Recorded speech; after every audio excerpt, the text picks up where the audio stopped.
அஸ்லாம் வலைக்கும் YouTube channel. நீங்கள் நம்ம சேனலில் என்ன ரெசிபி பற்றி பார்க்க போகிறோன்னா அதுக்கு முன்னாடி நம்ம சேனலை சப்ஸ்கிரைப் பண்ணாதவங்க சப்ஸ்கிரைப் பண்ணிக்கோங்க.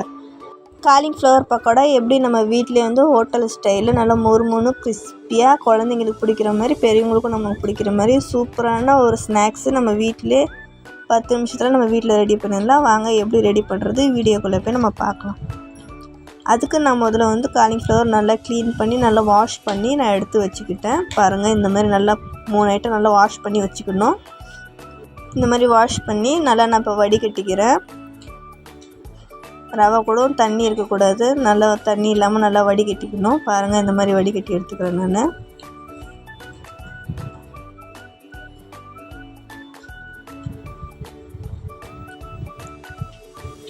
பாருங்கள், சூப்பராக நல்லா நார்மல் வாட்டரில் 3 ஐட்டம் நல்லா வாஷ் பண்ணி நான் எடுத்து வச்சுருக்கேன். பாருங்கள், இந்த மாதிரி தான் நல்லா வாஷ் பண்ணிக்கணும்.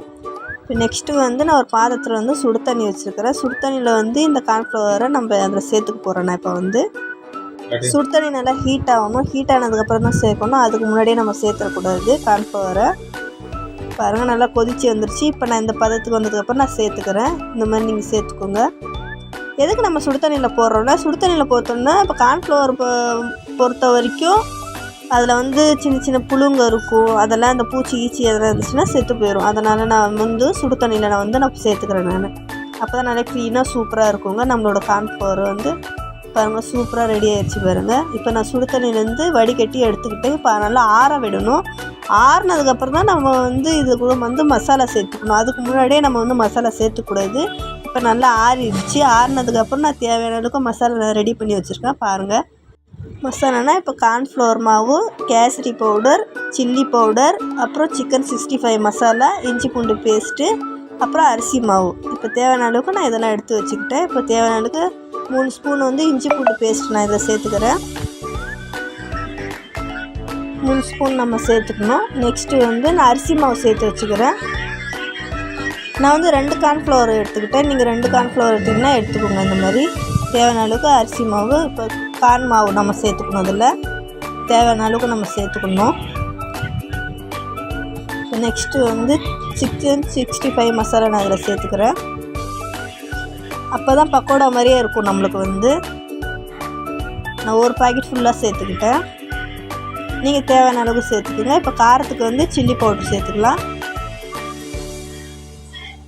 கடையிலே கேட்டால் கொடுப்பாங்க. நீங்கள் சக்தி வேணுன்னா சக்தி சில்லி பவுடர் கூட வாங்கிக்கலாம், இல்லை ஆச்சி கூட வாங்கிக்கலாம். இப்போ உங்களுக்கு எது கிடைக்குதோ நீங்கள் அது வாங்கிக்கோங்க. இப்போ தேவையான அளவுக்கு கலருக்கு ஏற்ற மாதிரி நான் கேசரி இதில் சேர்த்துக்கிறேன். பவுட்ரு வந்து கேசரி கலரு. இப்போ நெக்ஸ்ட்டு தேவையான அளவுக்கு சால்ட்டு. இப்போ இதில் கருவேப்பிலை சேர்த்துக்கலாம். நம்ம பக்கோடா எப்படி சிக்கன் 65 எப்படி நம்ம செய்கிறோமோ அதே மெத்தடில் தான் நான் வந்து கார்ன்ஃப்ளவர் பக்கோடா வந்து நான் இப்போ உங்களுக்கு செய்கிறேன்.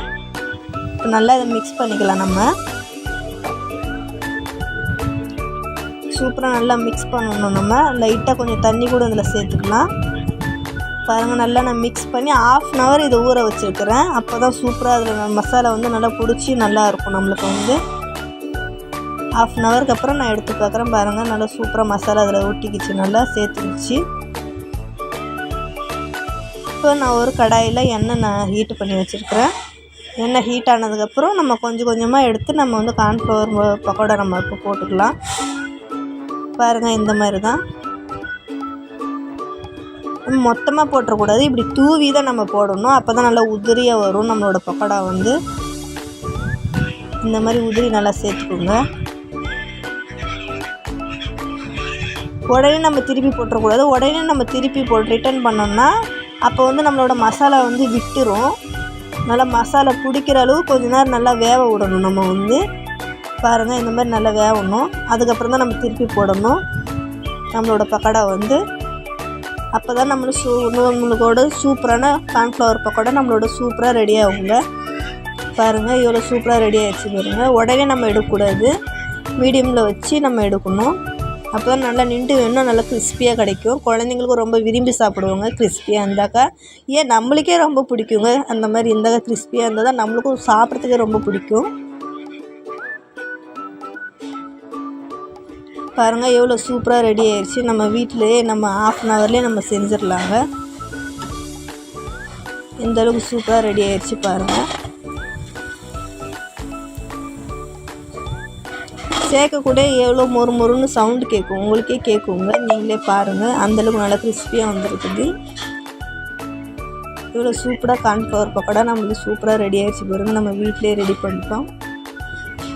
இந்த மாதிரி நீங்களும் வீட்டில் ட்ரை பண்ணி பாருங்கள். இந்த வீடியோ உங்களுக்கு பிடிச்சிருந்துச்சின்னா கண்டிப்பாக இதை ட்ரை பண்ணி பாருங்கள். குழந்தைங்களும் சரி உங்களுக்கும் சரி ரொம்ப பிடிக்கும். ஈவினிங் ஸ்நாக்ஸு நீங்கள் அழகாக சூப்பராக வீட்டிலே செஞ்சு சாப்பிட்லாங்க. கண்டிப்பாக ட்ரை பண்ணி பாருங்கள். இந்த வீடியோ உங்களுக்கு பிடிச்சிருந்துச்சின்னா லைக் பண்ணுங்கள், ஷேர் பண்ணுங்கள், கமெண்ட் பண்ணுங்கள், அண்ட் யூடியூப் சேனலுக்கு சப்ஸ்கிரைப் பண்ணுங்கள். அஸ்ஸலாமு அலைக்கும்.